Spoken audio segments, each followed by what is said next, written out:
क्या आप Azure data engineer बनना चाहते हैं और आप कंफ्यूज हैं कि एज़्योर डेटा इंजीनियर कैसे बने, कौन सा टूल सीखे, कौन सी सर्विसेज एज़्योर क्लाउड पर आपको सीखनी चाहिए, और अगर आप फ्रेशर है या अपना करियर स्विच करना चाहते हैं आईटी के फील्ड में और आपको चाहिए step by step detail road map for Azure data engineer, तो बने रहिए, ये वीडियो खास आपके लिए है।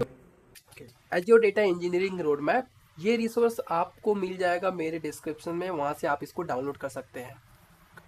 कोर स्किल्स में सबसे पहला जो आपको, अगर आपकी फाउंडेशन स्ट्रॉन्ग करनी है तो आपको सीखनी पड़ेगी प्रोग्रामिंग। प्रोग्रामिंग में हमें सीखना पड़ेगा पाइथन। पाइथन हमें इसलिए सीखना है क्योंकि ये बहुत ही ज़्यादा यूज़ होता है डेटा इंजीनियरिंग के फील्ड में। पाइथन सीखना काफ़ी ईजी है। Coming to the next one, DSA, data structure and algorithm basics. DSA आपको सीखना पड़ेगा अगर आप अपनी प्रॉब्लम सॉल्विंग स्किल्स को इम्प्रूव करना चाहते हैं, then you have to learn DSA. DSA में डेटा इंजीनियरिंग के लिए आपको सारे टॉपिक पर फोकस नहीं करना है, देयर आर सर्टेन टॉपिक्स जो आपको सीखना है। तो मैंने यहाँ पर लर्निंग रिसोर्सेज ऐड कर दिए जो कम्प्लीटली फ्री है और वो यूट्यूब पर अवेलेबल हैं, जो आप इजीली एक्सेस कर सकते हैं और आप पाइथन और डीएसए दोनों ही सीख सकते हैं। जैसे ही आप डीएसए सीख लेंगे then you can get better package, at least 20+ LP you can easily crack. तो डीएसए में भी जैसे कि अरे हो गया, स्ट्रिंग हो गया, सॉर्टिंग एल्गोरिथम हो गया, binary search, recursion, stack queue, ये सारी चीज़ें सीख सकते हैं। यहाँ पर एक नोट जो आपको करना है पाइथन फॉर बिगिनर के लिए, इस प्लेलिस्ट को कंप्लीट नहीं करना है। देयर आर ओनली 100 वीडियोस जो आपको कंप्लीट करना है। मैं आपको ये प्लेलिस्ट ओपन करके दिखा देता हूँ। So we only have to complete up to 100। उसके बाद आपको Python, API management, object oriented programming सब कुछ अच्छे से आ जाएगा इतने में ही। डीएसए में आप ये प्लेलिस्ट ओपन करेंगे, ये जो प्लेलिस्ट है डीएसए की, ये C++ में बनी हुई है। तो आपको क्या करना है, जो टॉपिक मैंने मेंशन किया है उन सारे टॉपिक्स पर ये वीडियोस देखने हैं। जब आपको पाइथन आ जाए तो सेम जो पढ़ाया गया है उसको आप पाइथन में लिखें, इससे आपकी पाइथन की प्रैक्टिस भी अच्छी हो जाएगी, प्रॉब्लम सॉल्विंग स्किल्स इंप्रूव हो जाएगी, then you can easily crack any coding round. Git कभी इंटरव्यू में पूछा जा सकता है, कभी पूछा नहीं जाए, बट ये एक ऐसी स्किल है जो मस्ट है हर एक डेटा इंजीनियर के लिए, इवन हर एक सॉफ्टवेयर इंजीनियर के लिए बहुत ही मैंडेटरी स्किल्स है। इसके बिना आप किसी प्रोजेक्ट में काम ही नहीं कर पाएंगे। ये आपकी सोर्स कोड, जो आप कोड लिखते हैं उसको मैनेज करने के लिए यूज़ होता है। यहाँ पर भी मैंने एक अच्छा सा वीडियो ऐड किया है जिसको आप देखेंगे, सीखेंगे, and then you will be like very much confident कि मेरे को तो गिट आता है, मैं काम कर सकता हूँ। Coming to the next one, SQL. अगर आप डेटा इंजीनियर बनना चाहते हैं, लाइक एसक्यूएल एक ऐसी स्किल है जिसके बिना आप कोई भी इंटरव्यू क्रैक कर ही नहीं सकते।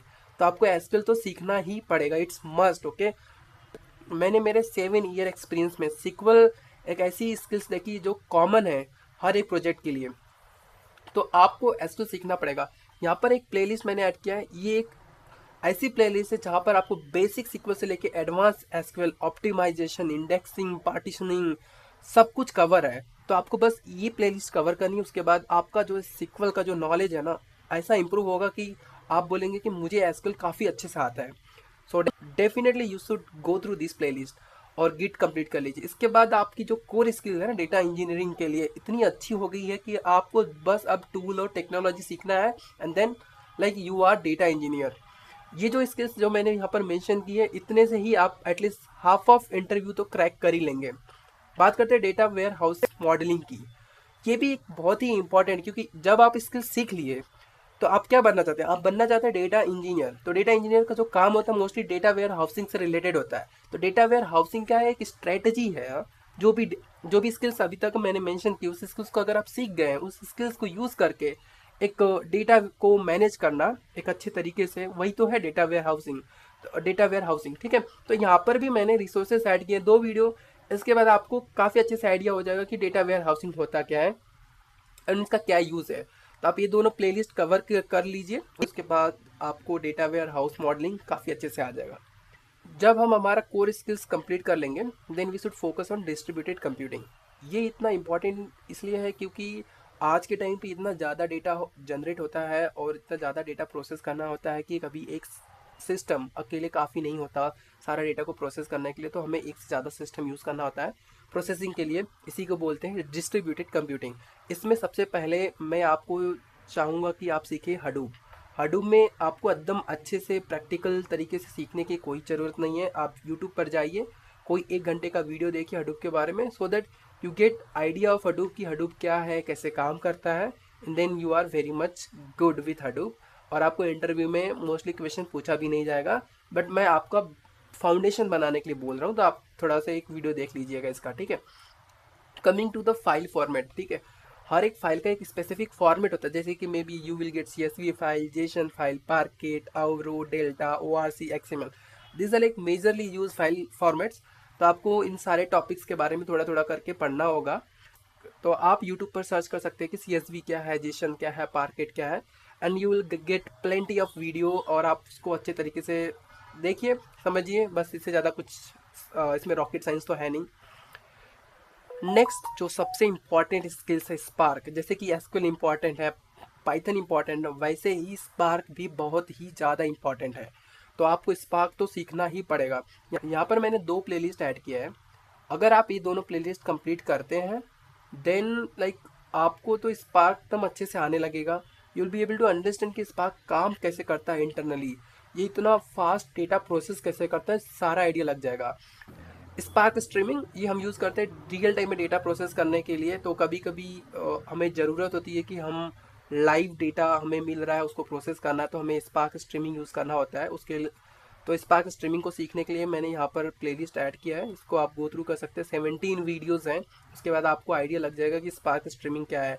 इसको अब तक मैंने आपको कोर स्किल्स पर फोकस करने के लिए बोला था, डिस्ट्रीब्यूटेड कंप्यूटिंग पर बोला था, ठीक है। अब आप एक अच्छे से डेटा इंजीनियर बन चुके हैं, you will be able to work on the project for data engineering. तो यहाँ पर मैंने एक प्रोजेक्ट यहाँ पर ऐड किया, जहाँ पर आप इस प्रोजेक्ट की हेल्प से आप सारा जो नॉलेज अभी तक गेन किए हैं उसको यूटिलाइज कर सकते हैं और प्रोजेक्ट में इम्प्लीमेंट कीजिए, and then you are confident कि मैं अब तो अभी इंटरव्यू दे सकता हूँ। बट हम टारगेट क्या कर रहे हैं, एज्योर डेटा इंजीनियर। तो अभी एज्योर से रिलेटेड कुछ सर्विसेज है जो हमें फोकस करना चाहिए। तो लेट्स बिगिन। सबसे पहले डिस्कस कर लेते हैं एज्योर डेटा फैक्ट्री। तो एज्योर डेटा फैक्ट्री क्या है? एज्योर डेटा फैक्ट्री एक ETL टूल है। ये हेल्प करता है एज्योर में हमें पाइपलाइन बनाने के लिए, जो जो अलाउ करता है डिफरेंट सिस्टम से डेटा को कनेक्ट करके लाने में एज्योर में, और फिर उसको ट्रांसफॉर्म करने में, and then saving them into data warehouse. अभी बात करते हैं एज्योर सिनाप्स एनालिटिक्स। तो जो डेटा ट्रांसफॉर्म करने का काम, डेटा वेयर हाउस में सेव करने का काम जो होता है, उसको करने के लिए हम यूज़ कर सकते हैं एज्योर सिनाप्स एनालिटिक्स का। तो basically azure data factory, azure Synapse analytics, ये दोनों एक साथ यूज़ कर सकते हैं हम अपना डेटा पाइपलाइन बनाने के लिए। तो आपको इन दोनों सर्विसेज को सीखना पड़ेगा, और यहाँ पर मैंने कुछ यूट्यूब के प्लेलिस्ट ऐड किए हैं जिसकी हेल्प से आप इजीली सीख पाएंगे Azure data factory, even Azure Synapse analytics. Coming to Azure Databricks, Azure Databricks एक इंडिपेंडेंट प्लेटफॉर्म है। अगर आप चाहें तो आप एज्योर डेटा फैक्ट्री के साथ भी यूज़ कर सकते हैं। एज्योर डेटाब्रिक्स क्या करता है, ये हमें अलाउ करता है SQL कोड लिखने में, पाइस्पार्क कोड लिखने में, अपने डेटा को ट्रांसफॉर्म करने के लिए, अपना डेटा वेयर हाउसिंग बनाने के लिए। इवन ये हम यूज़ कर सकते हैं आर्टिफिशियल इंटेलिजेंस, मशीन लर्निंग और डैशबोर्डिंग के लिए भी यूज़ कर सकते हैं। तो अगेन एज्योर डेटाब्रिक्स बहुत ही इंपॉर्टेंट स्किल्स है अगर आपको एज्योर डेटा इंजीनियर बनना है। एज्योर डेटाब्रिक्स एक ऐसी स्किल है जिसको आप स्किप नहीं कर सकते। इवन एक बार आप एज्योर सिनाप्स एनालिटिक्स स्किप कर देंगे चलेगा, बट एज्योर डेटाब्रिक्स आपको स्किप नहीं करना है। बट जैसा कि मैंने यहाँ पर मेंशन किया, azure data factory, azure Synapse analytics, azure Databricks और एज्योर डेवऑप्स, इस सारी चीज़ों को आपको सीखना है अगर आपको एज्योर डेटा इंजीनियर बनना है तो। और इन सारी सर्विसेज को सीखने के लिए मैंने यहाँ पर यूट्यूब के प्लेलिस्ट ऐड किए हैं, आप गो थ्रू कीजिए और उन सारे प्लेलिस्ट को कंप्लीट कीजिए, then you will master all of this services. अब आपने एज्योर रिलेटेड सर्विसेज सीख लिए हैं, अब आप जॉब रेडी हो चुके हैं। तो अपना रेज्यूमे बनाइए, जॉब के लिए अप्लाई कीजिए, इंटरव्यू दीजिए, और अपना नॉलेज इंप्रूव करने के लिए थोड़े बहुत और भी चीज़ें जो आप सीख सकते हैं, अभी उसके बारे में हम डिस्कशन करेंगे। जैसे कि एयरफ्लो एक ओपन सोर्स टूल है, ये ऑर्केस्ट्रेशन टूल है जिसके थ्रू आप पाइपलाइन ऑर्केस्ट्रेट कर सकते हैं, मैनेज कर सकते हैं। इसको सीखने के लिए अगेन मैंने यहाँ पर यूट्यूब का एक प्लेलिस्ट ऐड किया है जिसको आप गो थ्रू कर सकते हैं, और ये प्लेलिस्ट सिर्फ 1.5 आवर्स का है। तो अगर आपको इंटरेस्ट है तो आप डेफिनेटली गो थ्रू कर सकते हैं। Let's come to the advance learning. ये मोस्टली एक्सपीरियंस लोगों के लिए हैं जिनका experience at least 5+ year of experience है। यहाँ पर सबसे पहला जो आपको अपना नॉलेज इंप्रूव करना है वो है सिस्टम डिज़ाइन इंटरव्यू के लिए।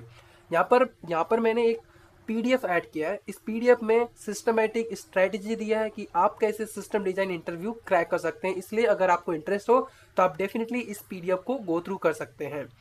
एक यूट्यूब का वीडियो भी ऐड किया हुआ है जहाँ पर सिस्टम डिज़ाइन इंटरव्यू का प्रैक्टिकल एक्सपीरियंस शेयर हुआ है कि सिस्टम डिज़ाइन इंटरव्यू में क्या क्वेश्चन पूछते हैं, कैसे आंसर देना है। तो definitely you must go through this YouTube का video. And the next PDF in our list is design data intensive application. This PDF is quite used, but ये आपको काफ़ी अच्छे से नॉलेज देता है related to databases, distributed system, partitioning, consistency. So definitely you should go through this PDF. You should, और इस PDF को कंप्लीट करने के बाद you will have thorough understanding about modern technology की कैसे काम करते हैं वो सब। If you are interested definitely you should go through it. And the last one is Kafka definitive guide. अगर आप काफका से रिलेटेड रिसोर्सेज खोजेंगे तो definitely you will not gate too much resources, but अगर आप थोड़ा बहुत वीडियो देखेंगे तो थोड़ा बहुत अंडरस्टैंडिंग हो जाएगा। और उसके बाद अगर आपको काफका में एक्सपर्ट बनना है definitely you should go through this PDF.